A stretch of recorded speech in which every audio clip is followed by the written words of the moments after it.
Sir Mo Farah has been named BBC Sports Personality of the Year for 2017, but the track star has already faced calls to hand over the gong to his son after the toddler stole the show with a hilarious temper tantrum.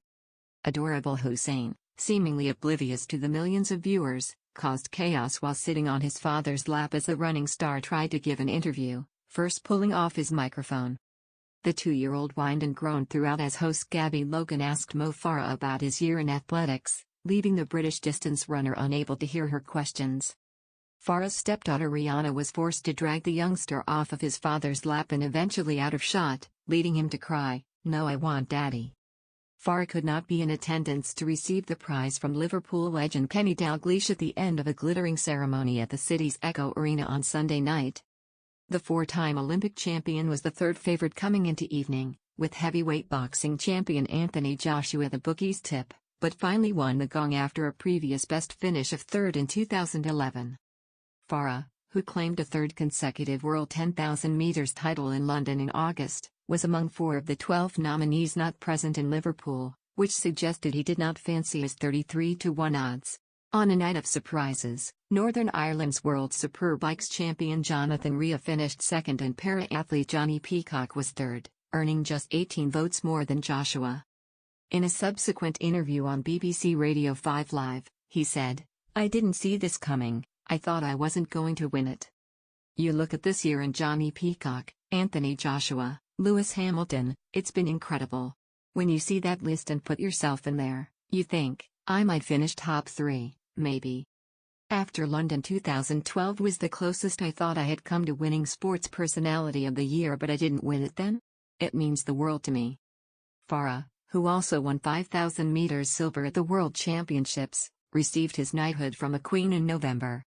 Technical difficulties prevent Sir Mo from giving his victory speech live in the main program after the feed cut out, though he did later speak to Radio 5 Live. Bradley Lowery's parents were given a standing ovation as they accepted an award on his behalf at the BBC Sports Personality of the Year ceremony. Gemma and Carl Lowry wiped away tears as they were greeted on stage by England player Harry Kane and national team manager Gareth Southgate. The Sunderland fan, who died in July aged 6, was honoured posthumously with the Helen Rollason Award.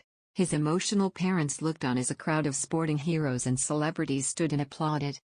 Meanwhile, Jessica Ennis-Hill was honoured with the Lifetime Achievement Award.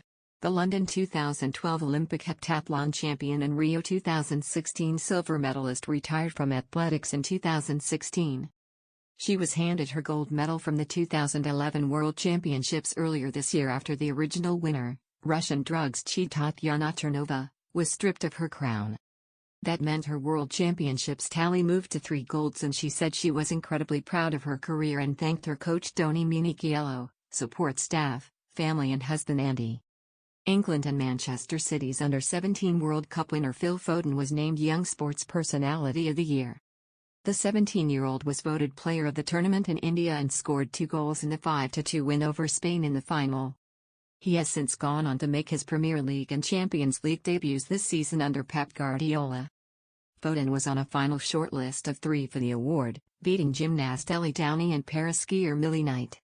Perhaps unsurprisingly, Roger Federer was named Overseas Sports Personality of the Year after the legendary Swiss tennis player won Wimbledon without dropping a set to become the oldest male player to win the All-England club title. Federer was 35 years and 342 days when he won on centre court in July. Tonight's prize was his 4th overseas award, and the evergreen Swiss has been in stunning form this year with 52 wins from 57 matches, including 7 titles and 2 Grand Slams. The Coach of the Year prize was split between the men who masterminded the success of British sprinters at the London 2017 IAAF World Championships.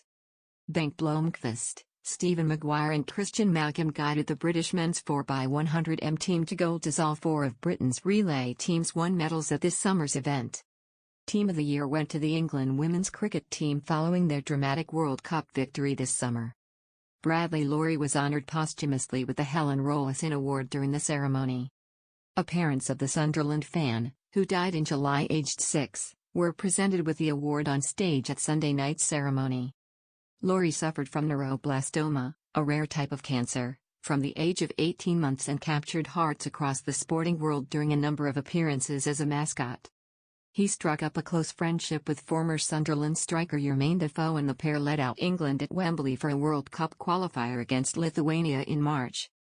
The Helen Rollason Award was introduced in 1999 in memory of BBC sport journalist and presenter Helen Rollason MBE, who lost her battle with cancer in that year, aged 43. Previous winners include Sir Frank Williams and Jane Tomlinson. The Unsung Hero Award was won by Denise Laird, who encouraged her local community in Hinckley to keep fit and healthy through different activities and exercises. Born in Mogadishu, Somalia, Farah, a die-hard Arsenal fan, spent most of his early life in Djibouti and came to London when he was 8 to join his father, speaking barely any English. A good-time guy whose talent was in danger of going to waste until he knuckled down, he landed his first major outdoor gold medals by completing the long-distance double at the 2010 European Championships in Barcelona. His real breakthrough, though, came the following year when Farah relocated his family to Portland, Oregon, to train under Alberto Salazar at the Nike Oregon Project. The impact was immediate. He ran his personal bests over 10,000 meters and 5,000 meters, 26 minutes 46.57 seconds for the former, 12 minutes 53.11 seconds for the latter, in June and July respectively, before taking 5,000 meters gold and 10,000 meters silver at the World Championships in Daegu.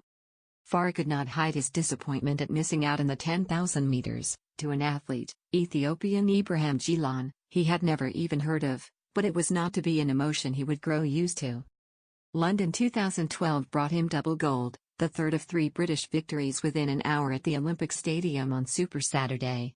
Suddenly he was a household name, his Mo-bot pose, arms above his head in an M-shape ubiquitous. The double-double at the Moscow World Championships the following year turned into the triple-double in Beijing in 2015. And the golds flowed again, dramatically, brilliantly, yet still almost inevitably, at the Rio Olympics and, at least initially, on home soil again this summer. But, as 10,000 meters glory boosted hopes of the remarkable quintuple double, they were dashed by Ethiopia's Mukhtar Idris over the shorter distance, Farah bowing